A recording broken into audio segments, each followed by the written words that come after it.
You want to send out a great resume, but you aren't sure if you're making fatal mistakes that will put your resume directly onto the reject pile. In this video, I show 42 resume mistakes and how you can avoid them. Having held a couple thousand resumes in my hand, I've seen every single one of them. So let's start. Some words and abbreviations are too specific to your field or your project. Outsiders won't understand what you're trying to say. In your resume, you want to show that you can convey information in a comprehensible way. Write in simple terms and help HR understand your achievements. Don't provide a job description of your previous positions. If you provide your job title, people already have an idea of what the duties are. Instead, focus on your individual accomplishments. I see many people use passive terms. Instead of stating that you were a member of something, use an action word to show what you've achieved. Verbs like worked, managed, helped, and assistant are very generic. They're repetitive and boring. Replace them with more specific verbs. I'm a hardworking, motivated, and results-oriented team player. Oh wait, you are too? Surprise, everyone will claim that. Cut it and focus on what makes you special. Let your achievements speak for you. Yes, I'm gonna bring up spelling mistakes because I still see them in every fifth resume or so. Spelling mistakes can indicate that a candidate may be sloppy and may not deliver high quality work. It's not about being perfect. Everyone makes mistakes, but not mistakes that can be avoided. Activate your spell checker in your software, download Grammarly, or use a browser-based spell checker.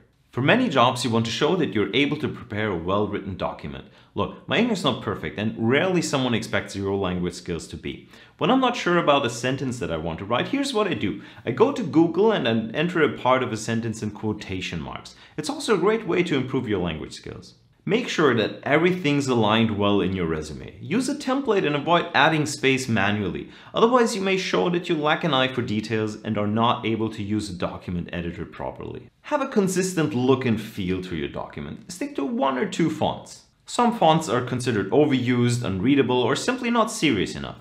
Depending on your industry, different fonts are appropriate. For a modern resume in the tech area, you might want to use the sans serif font. Don't minimize the font size to squeeze everything onto one page. It makes the resume hard to scan. 11 to 12 points is a good font size for the standard text lines. People don't want to give you a call and ask you about the duration of your activities. Provide at least a year and a month. You can do HR a favor by adding the duration too.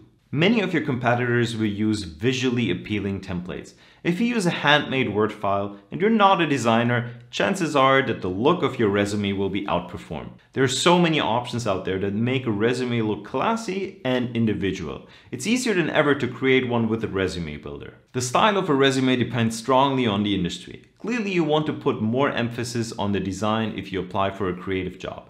Make sure that you find the right tone with the style of your resume. Use an online resume builder to see what style is suggested for your industry. Providing a long resume indicates that the candidate may not be able to summarize complex information.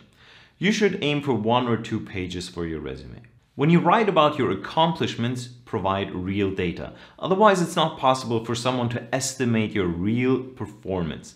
Avoid terms like few and several and replace them with numbers. Make sure that you've updated your contact information in case you've moved. Triple check your email address and phone number. Otherwise, you may miss an important call. Technically, the name of the organization that you're applying to isn't on the resume, but the resume often comes with an email or a short cover letter. You can easily put the wrong recipient here when you send out standard resumes to dozens of places.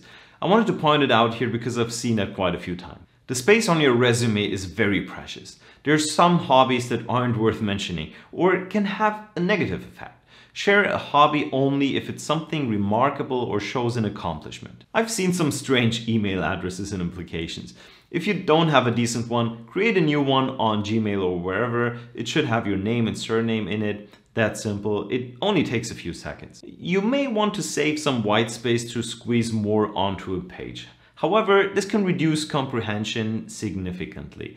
Find a good balance for consistent white space between sections using line spacing. It's okay to have gaps, and you don't have to mention small gaps below 6 months, but anything beyond that may raise questions and you may want to show what you've done in that time. Put it in a positive light. Everyone knows how to use document editors. Adding such skills for a more demanding job makes you look weaker than you are. Only mention special skills that are relevant to your industry and the job. A list of about 5 skills that are most relevant is sufficient. Most of the one-paragraph objective statements I read are exchangeable. Generic statements soak up a lot of space and don't add anything to your resume. Either make the statement unique or simply delete it. If you decide to apply for a different type of job or a different role, it's nice to know how you came to that conclusion. Now it's appropriate to add a summary or objective statement to your resume and briefly explain your ambitions. A good file name can demonstrate tidiness and empathy. It makes it easier for reviewers to search for your file. In some countries like the US, it's not common to add a picture. In Europe, it's still a tradition, although you don't have to. In any case, if you add a picture, make sure it's a professional looking one made under photo studio conditions. If you apply for a position that you care much about, make sure to tailor your resume and don't send out a standard one. Add specific keywords associated with the required qualifications to your resume. Some companies use automatic filters in their applicant tracking system. You want your resume to pass this filter. Sometimes hiring managers want to learn more about you by searching online. You don't want to have public pictures on social media that put you in a bad light. It's okay to put things in a positive light, but there are several ways of inappropriate exaggeration. Instead of writing that you are exceptional, let your achievements speak for themselves. Secondly, make sure that your experiences are not misunderstood. Don't sell an internship or a student project as a full-time job. You're providing wrong information. Volunteering work can add color to your personality. Maybe don't mention every blood donation, but if you took part in a meaningful project, if you tutored or ran a campaign, mention that. The little space on your resume is reserved for information about you. Contact details of your references are often provided on a separate reference sheet. Read the advertisement and check if providing references is even required. No one wants to read long texts and extract the most crucial information from them. Use bullets to summarize your information and make the reviewer's jobs easier. Find an appropriate number of bullets depending on the relevance of your experience. In some cases, 1 or 2 may be sufficient, but it shouldn't be a lot more than 5 bullets. Otherwise, it's called death by bullets. Make sure that the top section only contains crucial contact details and is kept short. There's some information like the marriage status that you don't have to add to your resume. Save the space for more important information in the content section. For professionals applying to jobs, the work experience normally has priority and comes on top in reverse chronological order, meaning your last job is the first one to mention. Then come education, certifications, and additional information. Make sure to update your resume. I've seen resumes where information about the current occupation is missing. But also adjust your resume with your advancing career. While as a fresh graduate, every experience adds value to your resume, a senior professional doesn't need to mention a student summer job. It looks strange if the second page is almost empty. Find creative ways to either shorten or extend your content. You can critically review the length of your bullets and try to reduce them to one-liners. You can also play a little with the style. Avoid lines that contain single words. They kill valuable space and make the resume look bumpy. The resume needs a clear structure with dedicated sections like work experience and education. That makes it easier to read. Limit the number of infographics. Some automatic filters of applicant tracking systems can process infographics, so they may not be able to detect crucial keywords. Infographics shouldn't also be too fancy. Don't send your resume out as a picture file like JPEG or a raw document like DocX. PDF is the standard unless asked otherwise. Please add more mistakes in the comment section below.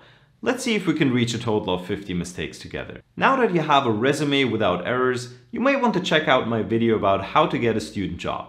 If you want to get more content about improving your life as a student, you know what to do. Stay tuned.